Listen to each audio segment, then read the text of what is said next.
Hello दोस्तों, मैं हूं doctor Bhavna, physical medicine and rehabilitation specialist. आज हम बात करेंगे रिकेट्स के बारे में। क्या आपके या किसी आपके जानने वाले बच्चे के पैर कुछ ऐसे दिखते हैं? उसको बोलते हैं बो लेग्स। ये किस कंडीशन में देखा जाता है? चलिए जानते हैं। रिकेट्स रिकेट्स में क्या होता है, क्या क्या कारण है रिकेट्स के होने के? जो सबसे कॉमन कारण है वो होता है न्यूट्रिशनल रिकेट्स। कैल्शियम और विटामिन डी की कमी से होता है बोन्स कमज़ोर, और उससे होता है ये बोन्स में टेढ़ापन। कौन कौन सी बोन्स अफेक्ट हो सकती हैं और क्या लक्षण हैं, बात करेंगे। इसके अलावा और क्या कारण हो सकते हैं रिकेट्स के? सबसे कॉमन मैक्सिमम केसेस में तो होता है विटामिन डी डेफिशिएंसी के कारण न्यूट्रिशनल रिकेट्स। उसके अलावा कुछ मेजर कारण हो सकते हैं। किडनी में दिक्कत हो सकती है, कुछ हार्मोन्स में दिक्कत हो सकती है। वो सब जब हम इन्वेस्टिगेट करते हैं, जांचें करते हैं, तब पता चलता है वो रेयर केसेस में हो सकता है। क्या क्या लक्षण देखने को मिलते हैं? छोटा बच्चा होता है जो साल भर से छोटा है, उसके अंदर आपको सॉफ्ट स्कल, मतलब उसके सर की जो हड्डी है वो बहुत सॉफ्ट, कि आप दबाओगे तो उसमें दबाव हो सकता है। फिर फ्रंटल बॉसिंग, सर का जो आगे का हिस्सा है वो बहुत ज़्यादा बड़ा सा नज़र आता है। फिर क्या है? ये ऐसे स्क्वायर सा फ्रंटल बॉसिंग इसको बोलते हैं। फिर जो एंटीरियर फॉन्टनल होता है, आप देखते हैं एक सॉफ्ट सा पार्ट होता है छोटे बच्चे में आगे सर के ऊपर, जो कि सॉफ्ट सॉफ्ट सा फील होता है। उसका क्लोजर साल भर के अराउंड होता है, 18 मंथ्स पे। बट अगर उसके बाद भी नहीं हुआ है, अभी तक वो सॉफ्ट फील कर रहा है, वो भी एक साइन है रिकेट्स का। फिर आते हैं और क्या सिम्टम्स होते हैं दांतों में इनैमल हाइपोप्लेजिया। सबसे पहले तो दांत लेट आ सकते हैं, डिलेड डेंटिशन हो सकता है। फिर ये डेंटल हाइपोप्लेजिया, ऐसे चौकी स्पॉट्स दिखेंगे। सबसे कॉमनली जो दिखता है वो होता है रिस्ट वाइडनिंग। कलाइयाँ आप देखेंगे कि ऐसे ब्रॉड सी दिखती हैं, ये ब्रॉड ऐसी। तो ये नॉर्मल नहीं है। ये बहुत सारे पेशेंट जो आते हैं उनको रिस्ट वाइडनिंग होती है, बट मदर्स को पता ही नहीं होता है कि ये क्यों हो रहा है ना? तो ये ऐसी रिस्ट दिखती है। फिर कुछ केसेस में जिनको सिवियर हाइपोकैल्सीमिया, बहुत ज़्यादा कैल्शियम कम होने के कारण ऐसे टेटनी स्पाजम आ सकते हैं हाथ में। ये कभी कभी ये भी हो सकता होता है। फिर जो कॉमनली देखा गया है, तो पैर ऐसे या फिर बो लेग्स दिख सकते हैं। और ये wind swept deformity severe cases में ये भी दिख सकती है।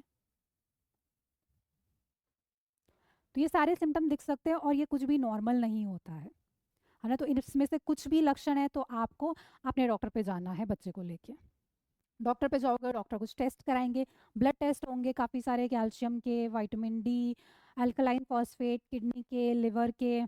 क्योंकि कारण पता लगाना कि रिकेट्स किस कारण है। सबसे कॉमन होता है vitamin D deficiency, but other कारण को भी रूल आउट करना होता है। फिर हम कराते हैं एक्सरे। एक्सरे कॉमनली रिस्ट का होता है या फिर पैरों का भी हो सकता है। तो इसमें आप देख रहे हैं ये नॉर्मल एक्सरे है, इसमें हड्डी कैसी दिखती है, और रिकेट्स के केस में हड्डी कैसी दिख रही है। ये नॉर्मल बोल कुछ ऐसी दिखती है बच्चों में, अभी ये जुड़ती नहीं है, इसको एपिफाइसिस फ्यूज नहीं होते हैं। और इसमें देखिए बोन में कितना फ्रेजिलिटी है। ये कुछ चेंजेस होते हैं जिनको डॉक्टर्स स्प्लेइंग, कपिंग, फ्रेइंग, तो ये पूरा कंफर्म कर देते हैं कि ये रिकेट्स का केस है। अब आपने किस चीज़ का ध्यान देना है? डॉक्टर्स आपको कैल्शियम, अगर vitamin D deficiency nutritional rickets निकलता है तो आपको कैल्शियम और विटामिन डी सप्लीमेंट्स दिए जाते हैं। वो आपने जितना कोर्स है 6 वीक्स 3 मंथ्स वो पूरा करना है। फिर रिपीट विटामिन डी टेस्ट करा के देखेंगे, सप्लीमेंट्स पहुंच गए होंगे तो वो रेप्लेनिश हो जाएंगे। और जब बच्चा धीरे धीरे बोन ग्रोथ होगी, हाइट बढ़ेगी, तो जो टेढ़ापन है पैरों का वो ठीक हो जाएगा ग्रेजुअली। तो ये है विटामिन डी और कैल्शियम का डोज जो कि रेगुलरली एज एडवाइज्ड आपको लेना है। छोटे बच्चे जो 1 साल से छोटे बच्चे हैं उनको विटामिन डी सप्लीमेंटेशन ज़रूरी है डेली, 400 इंटरनेशनल यूनिट्स। बच्चे का जब जन्म होता है डॉक्टर्स एडवाइस करते हैं।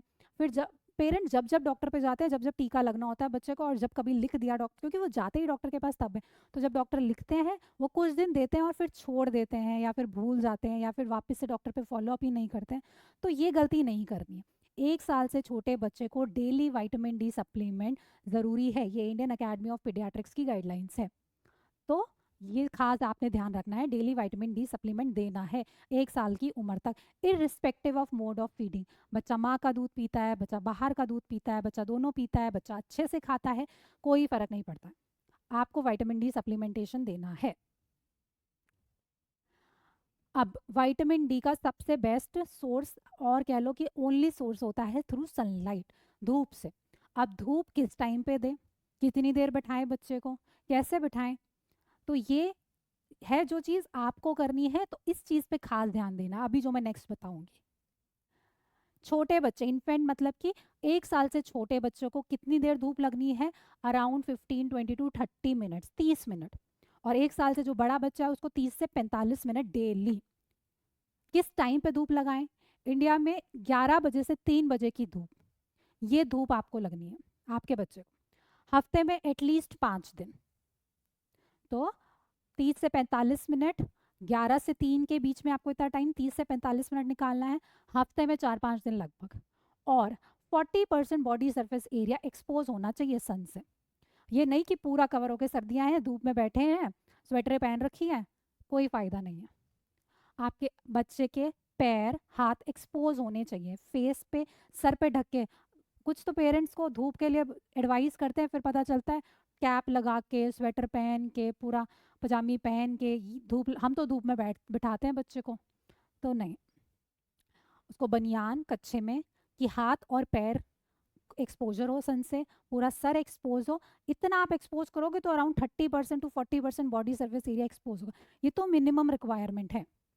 तो ये स्लाइड को आप ध्यान से देख लीजिए, ये है सबसे इम्पॉर्टेंट जो आप लोगों को करना है। बाकी काम आपके डॉक्टर्स बताएंगे आपको, पर ये चीज़ का खास ध्यान रखना है। 15 to 30 मिनट से 1 साल से छोटे बच्चों को, 30 से 45 मिनट 1 साल से बड़े बच्चे, 11 से 3 बजे तक, 5 दिन हफ्ते में, और 40% of the body surface area expose होना है।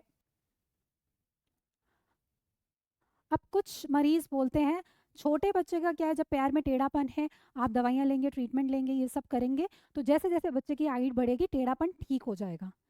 कुछ पेरेंट्स पूछते हैं, क्योंकि ये सब जो ब्रेस हैं ये सब दिखते हैं जब आप सर्च करते हैं ऑनलाइन, तो ये सब दिखते हैं कि ये यूज़ करो, ये कंडीशन है तो यूज़ करो।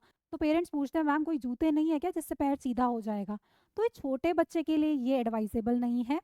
छोटे बच्चे जब ट्रीटमेंट लेंगे, जब ठीक उनका विटामिन डी डेफिशिएंसी ठीक होगा, तो ग्रेजुअली जब बोन्स की हाइट बढ़ेगी उनका टेढ़ापन ठीक हो जाएगा, इसकी बिल्कुल ज़रूरत नहीं होती है। बट जब बच्चे एडोलेसेंट एज के हैं और उनकी बोन ग्रोथ अब हो चुकी है या होने वाली है, मैक्सिमम अचीव होने वाली है जो हाइट उनकी अचीव हो रही है, तब हम ये यूज़ करते हैं कि अब हमारे पास कम टाइम है बोन को सीधा करने के लिए। जैसे गर्ल्स आती हैं 12-13 की एज में, अभी उनको महीना शुरू नहीं हुआ है, तो हम अज्यूम करते हैं कि अभी हाइट जो अचीव होनी थी वो थोड़ी और होएगी और कुछ टाइम बाद में ये मैक्सिमम हाइट अचीव हो जाएगी। जब फिर बोन की हाइट ग्रोथ हम एक्सपेक्ट नहीं कर रहे हैं, तो फिर हमारे पास बहुत कम टाइम होता है उसको सीधा करने के लिए। सिर्फ हम उन अडोलसेंट बच्चों में ये एडवाइस करते हैं रात को पहनने के लिए कि ये थोड़ा सा 3 पॉइंट प्रेशर दे के बोन्स को सीधा करने की कोशिश करें, है ना। तो ये खुद से आपको नहीं पहनाना है, अगर डॉक्टर एडवाइस कर रहे हैं कंडीशन देखते हुए तब आपने ये पहनना है। Thank you. रिकेट्स के बारे में कुछ और जानना हो तो कमेंट कर सकते हैं। मेरी वीडियो अच्छी लगी हो तो लाइक करिए, चैनल को सब्सक्राइब करिए। Thank you.